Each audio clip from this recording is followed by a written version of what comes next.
अस्सलाम वालेकुम वरहमतुल्लाहि वबरकातुहू। उम्मीद करता हूँ आप सब दोस्त बिल्कुल खैरियत से होंगे। मेरी आज की वीडियो का जो मौजू है वो दुआ की कबूलियत के हवाले से है, क्योंकि अक्सर लोग कहते हैं कि हम तो बहुत दुआएं मांगते हैं लेकिन हमारी दुआ कबूल नहीं होती।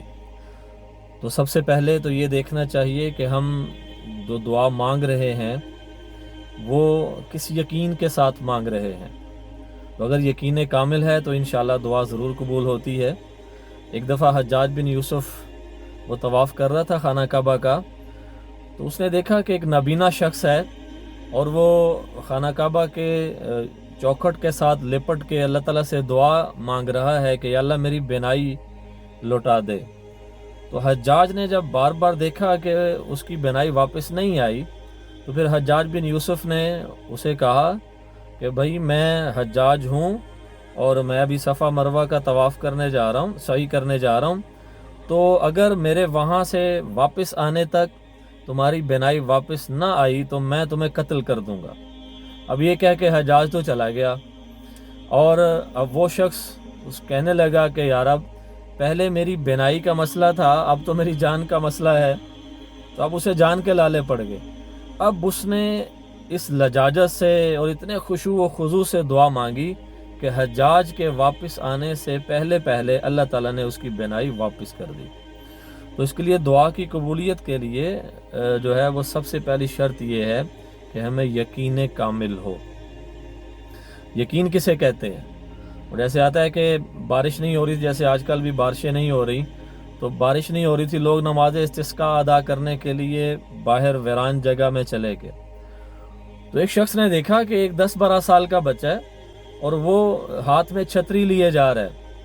तो उसने कहा बेटा आप ये छतरी क्यों लेके आए हो? तो वो बच्चा कहने लगा कि ज़ाहिर है हम अल्लाह ताला से दुआ मांगने जा रहे हैं बारिश की, तो अल्लाह ताला ने बारिश बरसानी है, तो वापसी मैं कैसे आऊँगा? मैं तो भीग जाऊँगा, मेरे कपड़े ख़राब हो जाएंगे, इसलिए मैं छतरी लेके जा रहा हूँ। तो इसको यकीन कहते हैं। तो पहले यह है कि हमें अल्लाह की ज़ात पे यकीन होना चाहिए कि हमारा रब हमारी दुआ को ज़रूर कबूल करेगा। और दूसरा ये कि देखें कि हम जो दुआ मांग रहे हैं वो हो सकता है हमारे हक में बेहतर ना हो। जो चीज़ हम अल्लाह से मांग रहे हैं, जैसे अल्लाह ताला फरमाते हैं आसा अन तुहिब्बु शैअन व हुवा शर्रुल लकुम, हो सकता है जो चीज़ तुम पसंद करते हो वो तुम्हारे लिए बेहतर नहीं है, और हो सकता है जिस चीज़ को तुम नापसंद कर रहे हो वही चीज़ तुम्हारे हक में बेहतर हो। वल्लाहु यअलमु व अंतुम ला तालमून, क्योंकि अल्लाह बेहतर जानता है, तुम बेहतर नहीं जानते। तो हो सकता है जो हम अल्लाह ताला से चीज़ मांग रहे हैं वो हमारे हक में आइंदा मुस्तकबिल में जाके बेहतर ना हो, इसलिए अल्लाह ताला हमें वो चीज़ अता नहीं फरमा रहे। और दूसरा ये कि दुआ जो भी दुआ मांगी जाती है वो कबूल ज़रूर होती है। दुआ की कबूलियत की 4 सूरतें होती हैं।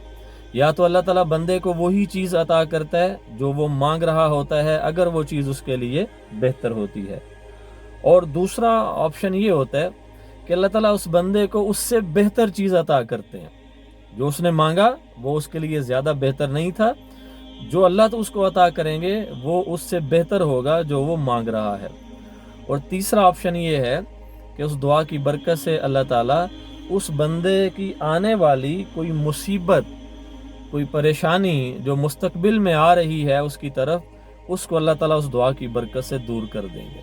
और चौथा ऑप्शन ये है कि अल्लाह ताला दुनिया में उसे कुछ नहीं देते, उस दुआ का अजर व सवाब अल्लाह ताला उसे क़यामत के दिन अता फरमाएंगे।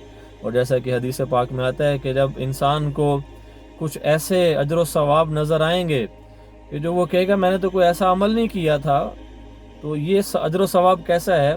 तो वो फरिश्तों से पूछेगा कि भाई ये अमल तो मैंने किया नहीं, तो ये सवाब किस चीज़ का है? तो फरिश्ते उसे बताएंगे कि ये जो अजर व सवाब है तेरी उन दुआओं का है जो दुनिया में कबूल नहीं हुई।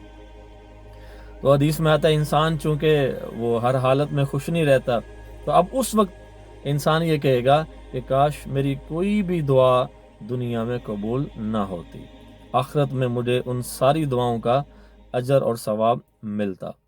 तो बहरहाल कोई भी दुआ रायगा नहीं जाती, हमें अपने रब के साथ दुआ के ताल्लुक़ को कायम रखना चाहिए। जितना अल्लाह ताला उससे मांगने वाले से खुश होता है, ना मांगने वाले से खुश نہیں ہوتا. وہ ایسا بادشاہ ہے کہ جتنا اس سے جو مانگے اتنا وہ خوش ہوتا ہے, جو اس سے نہیں مانگتا تو وہ ناراض ہو جاتا ہے. تو اس لیے ہمیشہ اپنے رب کے ساتھ دعا کے تعلق کو ہم قائم رکھیں, اور ہر نماز کے بعد, تہجد کے وقت, چلتے پھرتے اٹھتے بیٹھتے اپنے رب سے دعائیں کرتے رہیں.